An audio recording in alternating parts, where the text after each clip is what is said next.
ಮೈಸೂರಿನ ಆ ಬಡಾವಣೆಯಲ್ಲಿ ಅಂದು ಸಖತ್ ಬಿಸಿಲಿತ್ತು. ನಾನು ಸುಮ್ಮನೆ ಟೈಮ್ ಪಾಸ್ ಮಾಡಲು ಮೊಬೈಲ್ ನೋಡುತ್ತಾ ಕುಳಿತಿದ್ದೆ. ಇನ್ಸ್ಟಾಗ್ರಾಮ್ ರೀಲ್ಸ್ ನೋಡಿ ಸಾಕಾಗಿ ಪಕ್ಕದ ಮನೆಯ ಕವಿತಾ ಅಕ್ಕನ ಜೊತೆ ಮಾತಾಡೋಣ ಅಂತ ಅವರ ಮನೆ ಕಡೆ ಹೋದೆ. ಅವರ ಮನೆ ಹತ್ತಿರ ಹೋಗಿ ನೋಡಿದರೆ ಬಾಗಿಲು ಹಾಕಿತ್ತು. ಆದರೆ ಒಳಗಡೆ ಏನೋ ಒಂಥರ ಸದ್ದು ಕೇಳಿಸಿದ ಹಾಗೆ ಆಯ್ತು. ಕಿಟಕಿ ಪರದೆ ಸ್ವಲ್ಪ ಸರಿದಿತ್ತು. ಕುತೂಹಲ ತಡೆಯಲಾರದೆ ಒಳಗಡೆ ಇಣುಕಿ ನೋಡಿದೆ. ಅಲ್ಲಿ ಕಂಡ ದೃಶ್ಯ ನನ್ನ ತಲೆ ತಿರುಗುವಂತೆ ಮಾಡಿತು.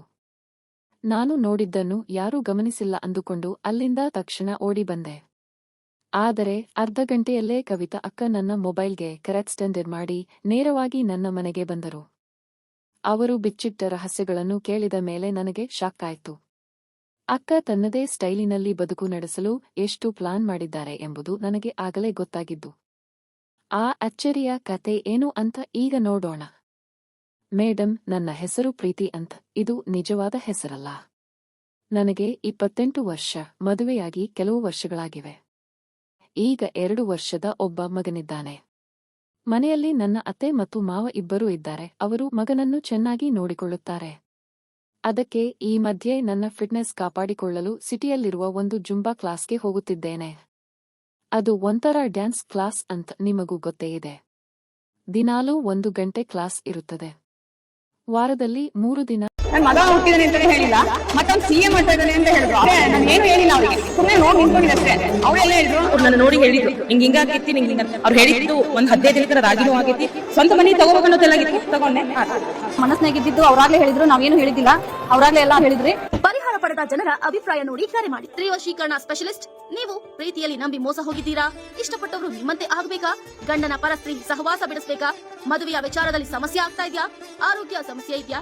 ಗಂಡ ಹೆಂಡತಿ ಜಗಳ, ಹೇಳಿಕೊಳ್ಳಲಾಗದ ಅನೇಕ ಗುಪ್ತ ಸಮಸ್ಯೆಗಳಿಗೆ ಕೇವಲ 3 ದಿನದಲ್ಲಿ ಶಾಶ್ವತ ಪರಿಹಾರವನ್ನ ನೀಡುತ್ತಾರೆ. ಕರೆ ಮಾಡಿ, ಫೋನಿನ ಮೂಲಕ ಪರಿಹಾರವನ್ನ ಕಂಡುಕೊಳ್ಳಿ. ಮಧ್ಯಾಹ್ನದ ಮೇಲೆ ಹೋಗುತ್ತೇನೆ. ನನ್ನ ಪಕ್ಕದ ಮನೆಯಲ್ಲಿರುವ ಕವಿತಾ ಅಕ್ಕನೇ ನನ್ನ ಬೆಸ್ಟ್ ಫ್ರೆಂಡ್. ಅವರ ಗಂಡ ದುಬೈನಲ್ಲಿ ಕೆಲಸ ಮಾಡುತ್ತಿದ್ದಾರೆ. ಅವರಿಗೆ 2 ಮಕ್ಕಳಿದ್ದಾರೆ. ಆದರೆ ಇಬ್ಬರನ್ನು ಊರ ಹೊರಗಿನ ಹಾಸ್ಟೆಲ್ಗೆ ಸೇರಿಸಿ ಓದಿಸುತ್ತಿದ್ದಾರೆ. ಮಕ್ಕಳನ್ನು ಜೊತೆಯಲ್ಲೇ ಇಟ್ಟುಕೊಂಡು ಓದಿಸುವುದು ಅಕ್ಕನಿಗೆ ಇಷ್ಟವಿಲ್ಲ. ಜೊತೆಯಲ್ಲಿದ್ದರೆ ಮಕ್ಕಳಿಗೆ ಶಿಸ್ತು ಬರಲ್ಲ ಅಂತ ಅವರ ನಂಬಿಕೆ. ದುಡ್ಡಿನ ತೊಂದರೆ ಇಲ್ಲದ್ದಕ್ಕೆ ಇದೆಲ್ಲ ನಡೀತದೆ. ನನ್ನ ಗಂಡ ಒಂದು ಪ್ರೈವೇಟ್ ಕಂಪನಿಯಲ್ಲಿ ಕೆಲಸ ಮಾಡ್ತಾರೆ.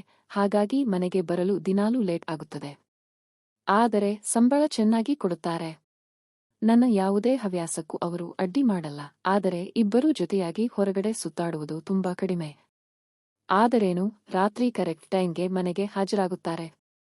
ನಾನು ಜೊತೆಯಲ್ಲಿದ್ದರೆ ಅವರಿಗೆ ನಿದ್ರೆ ಮಾತ್ರೆ ತರಹ ಅಂತೆ. ನನ್ನ ಹತ್ತಿರ ಬಂದರೇನೆ ಅವರಿಗೆ ಒಂದು ನೆಮ್ಮದಿ, ಚೆನ್ನಾಗಿ ನಿದ್ರೆ ಬರುತ್ತದೆ. ಅದನ್ನು ಕೇಳಿದಾಗ ನನಗೆ ತುಂಬಾ ಖುಷಿಯಾಗುತ್ತದೆ. ನನ್ನ ಅಂದದ ಬಗ್ಗೆ ನನಗೆ ಮೊದಲಿನಿಂದಲೂ ಹೆಮ್ಮೆ ಇತ್ತು. ಗಂಡನಿಗೆ ನನ್ನ ಮೇಲಿರುವ ಇಷ್ಟ ಇನ್ನೂ ಕಡಿಮೆಯಾಗಿಲ್ಲವಲ್ಲ ಅಂತ ಖುಷಿಪಡುತ್ತೇನೆ. ನಮ್ಮ ಮಧ್ಯೆ ಯಾವುದೇ ಕೊರತೆಯಿಲ್ಲದೆ ಸಂಸಾರ ಸೂಪರ್ ಆಗಿ ಸಾಗುತ್ತಿದೆ. ಆದರೆ ಪಕ್ಕದ ಮನೆ ಕವಿತಾ ಅಕ್ಕ ಮಾತ್ರ ಸಿಕ್ಕಾಗಲೆಲ್ಲ ತನ್ನ ಗಂಡನಿಗೆ ಬೈಯುತ್ತಿರುತ್ತಾಳೆ. ಅವರು ಇಲ್ಲೇ ಎಲ್ಲಾದರೂ ಇದ್ದು ಸಣ್ಣ ಪುಟ್ಟ ಕೆಲಸ ಮಾಡಿಕೊಂಡಿದ್ದರೂ ಸಾಕಾಗಿತ್ತು. ಅದನ್ನು ಬಿಟ್ಟು ಎಲ್ಲೋ ದೇಶ ಬಿಟ್ಟು ದೇಶ ಹೋಗಿ ವರ್ಷಗಟ್ಟಲೆ ದುಬೈನಲ್ಲೇ ಬಿದ್ದಿದ್ದಾರಲ್ಲ ಅಂತ ಬೇಸರ ಮಾಡಿಕೊಳ್ಳುತ್ತಾಳೆ. ಒಮ್ಮೆ ನಾನು ಅಕ್ಕನಿಗೆ ಕೇಳಿದೆ, ಅಕ್ಕ, ಈ ವಿದೇಶಕ್ಕೆ ಹೋದ ಗಂಡಂದಿರು ಬೇಗ ವಾಪಸ್ ಬರಲು ಯಾಕೆ ಯೋಚನೆ ಮಾಡ್ತಾರೆ? ಅದರಲ್ಲಿ ಏನೋ ಮರ್ಮ ಇದ್ದ ಹಾಗೆ ಕಾಣುತ್ತದಲ್ಲ. ಅದಕ್ಕೆ ಅಕ್ಕ ನಕ್ಕು, ಹೌದು, ನಿನ್ನ ಗಂಡ ಇಲ್ಲೇ ಇದ್ದಾರೆ. ಸಂಜೆ ಆಗ್ತಿದ್ದ ಹಾಗೆ ಮನೆಗೆ ಬರ್ತಾರೆ. ನಿನ್ನ ಲೈಫ್ ಕುಶಾಲಾಗಿದೆ. ಆದರೆ ನಮ್ಮ ತರಹ ಇರುವ ಹೆಣ್ಣುಮಕ್ಕಳ ಕಷ್ಟ ನಮಗೆ ಗೊತ್ತು. ಗಂಡಂದಿರಿಗೆ ಹೊರದೇಶದಲ್ಲಿ ಸಖತ್ ಫ್ರೀಡಂ ಇರುತ್ತದೆ. ಸ್ವಲ್ಪ ದುಡ್ಡು ಖರ್ಚು ಮಾಡಿದರೆ ಸಾಕು, ಬೇಕಾದಷ್ಟು ಫ್ರೆಂಡ್ಸ್ ಸಿಗುತ್ತಾರೆ. ಅವರು ಅಲ್ಲಿ ಏನೇನು ಮಾಡ್ತಾರೋ ಯಾರಿಗೆ ಗೊತ್ತು. ನಾವು ಮಾತ್ರ ಇಲ್ಲಿ ಅವರಿಗಾಗಿ ಕಾಯುತ್ತಾ ಕೂರಬೇಕು ಎಂದಳು. ಅದಕ್ಕೆ ನಾನು, ಹಾಗನ್ನಬೇಡಿ ಅಕ್ಕ, ಹೊರಗಡೆ ಕೇಳುವ ಮಾತುಗಳ ಪ್ರಕಾರ ವಿದೇಶದಲ್ಲಿರುವ ಗಂಡಂದಿರ ಹೆಂಡತಿಯರೇ ಇಲ್ಲಿ ಜಾಸ್ತಿ ಪ್ರಾಬ್ಲಮ್ ಮಾಡಿಕೊಳ್ಳುವುದು ಅಂತಾರಲ್ಲ ಎಂದೆ. ಆಗ ಅಕ್ಕನಿಗೆ ಸಿಟ್ಟು ಬಂತು. ಹಾಗಾದರೆ ನಾನು ಕೂಡ ಹಾಗೇನಾ? ನಾನು ತಕ್ಷಣ, ಅಯ್ಯೋ ಇಲ್ಲ ಅಕ್ಕ, ನಾನು ಜನರಲ್ ಆಗಿ ಹೇಳಿದ್ದು. ಎಲ್ಲರೂ ಕೆಟ್ಟವರಾಗಿರಲು ಹೇಗೆ ಸಾಧ್ಯ? ಎಲ್ಲೋ 5% ಜನ ಹಾಗೆ ಇರಬಹುದು ಎಂದು ಸಮಾಧಾನ ಮಾಡಿದೆ. ಆದರೆ ಅಕ್ಕ ಬಿಡಲಿಲ್ಲ. ಅಲ್ಲಿರುವ ಗಂಡಂದಿರು ಮಾತ್ರ ಬೆಳಗ್ಗೆ ಎದ್ದು ಫೋನ್ ಮಾಡಿ ಸಣ್ಣ ಪುಟ್ಟ ವಿಷಯಕ್ಕೆ ಜಗಳ ಆಡ್ತಾರೆ. ಅಡುಗೆ ಮಾಡಿದ್ರಾ ಇಲ್ವಾ ಅಂತ ಕೇಳ್ತಾರೆ. ಅಷ್ಟೇ ತಾನೇ ಅವರಿಗೆ ಗೊತ್ತಿರೋದು. ಅವರು ಅಲ್ಲಿ ಯಾರ ಜೊತೆ ಇರ್ತಾರೋ ಯಾರಿಗೆ ಗೊತ್ತು. ಯಾರನ್ನೂ ನಂಬೋಕೆ ಆಗಲ್ಲ ಎಂದಳು.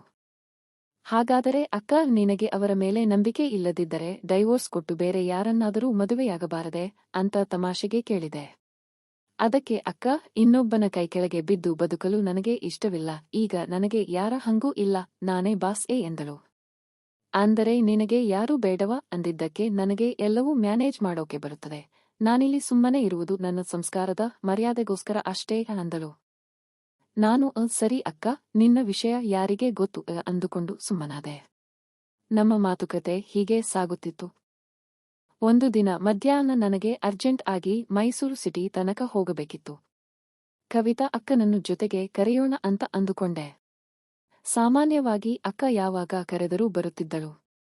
ಅಂದು ಮನೆಯಲ್ಲಿ ಅತ್ತೆ ಇದ್ದರು. ಆದರೆ ಮಾವ ತುಂಬಾ ಹೊತ್ತಿನಿಂದ ಕಾಣಿಸಿರಲಿಲ್ಲ. ನಮ್ಮ ಮನೆಗಿಂತ ಸ್ವಲ್ಪ ದೂರದಲ್ಲಿ ನಮ್ಮದೇ 1 ಎಕರೆ ತೋಟ ಇತ್ತು. ಮಾವ ಅಲ್ಲಿಗೆ ಹೋದರೆ 3-4 ಗಂಟೆ ಅಲ್ಲೇ ಕೃಷಿ ಕೆಲಸ ಮಾಡಿಕೊಂಡು ಇರುತ್ತಿದ್ದರು. ಅತ್ತೆ ಅದರ ಬಗ್ಗೆ ತಲೆ ಕೆಡಿಸಿಕೊಳ್ಳುತ್ತಿರಲಿಲ್ಲ. ಮಾವ ತುಂಬಾ ಸಕ್ರಿಯವಾಗಿರುವ ಜೋವಿಯಲ್ ಸ್ವಭಾವದ ಮನುಷ್ಯ. ನೋಡಲು ಬಿಳಿಯಾಗಿದ್ದರು. ಅದೇ ಲುಕ್ ನನ್ನ ಗಂಡನಿಗೂ ಬಂದಿದೆ. ಮಾವ ನಿವೃತ್ತ ಅಧಿಕಾರಿಯಾಗಿದ್ದರಿಂದ ಒಳ್ಳೆ ಪೆನ್ಷನ್ ಬರುತ್ತಿತ್ತು. ಮಾವ ನನ್ನ ಕೈಗೆ ಯಾವಾಗಲೂ ಪಾಕೆಟ್ ಮನಿ ಅಂತ ದುಡ್ಡು ಕೊಡುತ್ತಿದ್ದರು. ಮಗಳೇ, ನಿನ್ನ ಗಂಡ ಸ್ವಲ್ಪ ಕಂಜೂಸ್ ಅಂತ ನನಗೆ ಗೊತ್ತು. ನೀನು ನಿನಗೆ ಬೇಕಾದ್ದನ್ನು ತಗೋ ಎನ್ನುತ್ತಿದ್ದರು. ಹೌದು, ನನ್ನ ಗಂಡ ಸ್ವಲ್ಪ ಲೆಕ್ಕಾಚಾರದ ಮನುಷ್ಯ. ಆದರೆ ಚೆನ್ನಾಗಿ ದುಡಿಯುತ್ತಿದ್ದರು. ಮಾವ ಕೊಡುವ ದುಡ್ಡು ನನಗೆ ಹೆಲ್ಪ್ ಆಗುತ್ತಿತ್ತು. ಅತ್ತೆ ಈ ವಿಷಯಗಳಲ್ಲೆಲ್ಲ ತಲೆ ಹಾಕುತ್ತಿರಲಿಲ್ಲ. ಅವರಿಗೆ ಬರೀ ಮಗುವನ್ನು ನೋಡಿಕೊಳ್ಳುವುದಷ್ಟೇ ಕೆಲಸವಾಗಿತ್ತು. ಮನೆಯಲ್ಲಿ ಯಾವುದೇ ಜಗಳ ಇಲ್ಲದೆ ನೆಮ್ಮದಿಯಾಗಿದ್ದೆವು. ಅಂದು ಮಧ್ಯಾಹ್ನ ಅಕ್ಕನನ್ನು ಕರೆಯಲು ಅವರ ಮನೆಗೆ ಹೋದೆ. ಮನೆಯಲ್ಲಿ ಜಗಳ ಆಗಬಹುದು, ಊರಿನವರಿಗೆ ಗೊತ್ತಾದರೆ ಮರ್ಯಾದೆ ಹೋಗಬಹುದು ಅಂತ ನನ್ನ ಮನಸ್ಸು ಚಡಪಡಿಸತೊಡಗಿತು.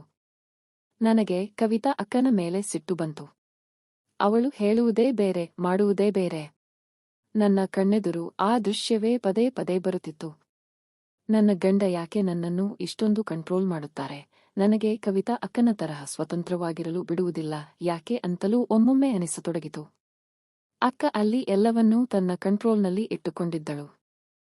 ಸ್ವಲ್ಪ ಹೊತ್ತಿನ ನಂತರ ಮಾವ ತೋಟದಿಂದ ಬಂದವರಂತೆ ಮನೆಗೆ ಬಂದರು. ಅವರ ಮುಖದಲ್ಲಿ ಯಾವುದೇ ಬದಲಾವಣೆ ಇರಲಿಲ್ಲ. ಮಗಳೇ, ಇವತ್ತು ತೋಟದಲ್ಲಿ ತುಂಬಾ ಬಿಸಿಲಿತ್ತು, ಜಾಸ್ತಿ ಹೊತ್ತು ಇರಲು ಆಗಲಿಲ್ಲ ಎಂದರು. ನಾನು ಮನಸ್ಸಿನಲ್ಲೇ ಬಿಸಿಲು ಎಲ್ಲಾಗಿತ್ತು ಅಂತ ನನಗೆ ಗೊತ್ತು ಅಂದುಕೊಂಡು ಸುಮ್ಮನೆ ನಕ್ಕೆ. ಅವರಿಗೆ ಚಹಾ ಬೇಕಾ ಅಂತ ಕೇಳಿದ್ದಕ್ಕೆ ಬೇಡ ಮಗಳೇ ಅಂದು ಹೊರಟು ಹೋದರು. ಸಂಜೆ ಆಗುತ್ತಿದ್ದಂತೆ ಕವಿತಾ ಅಕ್ಕ ಕಾಂಪೌಂಡ್ ಹತ್ತಿರ ಬಂದು ನನ್ನನ್ನು ಕರೆದಳು. ಪ್ರೀತಿ, ನಿನ್ನ ಹತ್ತಿರ ಬೆನ್ನು ನೋವಿನ ಜೆಲ್ ಇದೆಯಾ ಅಂತ ಕೇಳಿದಳು. ನಾನು ಸ್ವಲ್ಪ ವ್ಯಂಗ್ಯವಾಗಿಯೇ, ನನಗೇನು ಬೆನ್ನು ನೋವಿಲ್ಲ ಅಕ್ಕ, ಹಾಗಾಗಿ ನನ್ನ ಹತ್ತಿರ ಯಾವುದೇ ಜೆಲ್ ಇಲ್ಲ ಎಂದೆ. ನನ್ನ ಮಾತಿನ ಟೋನ್ ನೋಡಿ ಅಕ್ಕನಿಗೆ ಮ್ಯಾಟರ್ ಅರ್ಥವಾಯಿತು. ಅವಳು ನೇರವಾಗಿ, ನೀನು ಮಧ್ಯಾಹ್ನ ಕಿಟಕಿಯಿಂದ ನೋಡಿದ್ದನ್ನು ನಾನು ಗಮನಿಸಿದೆ. ಅಷ್ಟೊಂದು ಸಣ್ಣ ಗ್ಯಾಪ್ನಲ್ಲಿ ನೋಡಿ ಓಡಿ ಹೋಗುವ ಬದಲು ಒಳಗಡೆ ಬರಬಾರದಿತ್ತೆ ಅಂದಳು. ನನಗೆ ಶಾಕ್ ಆಯ್ತು.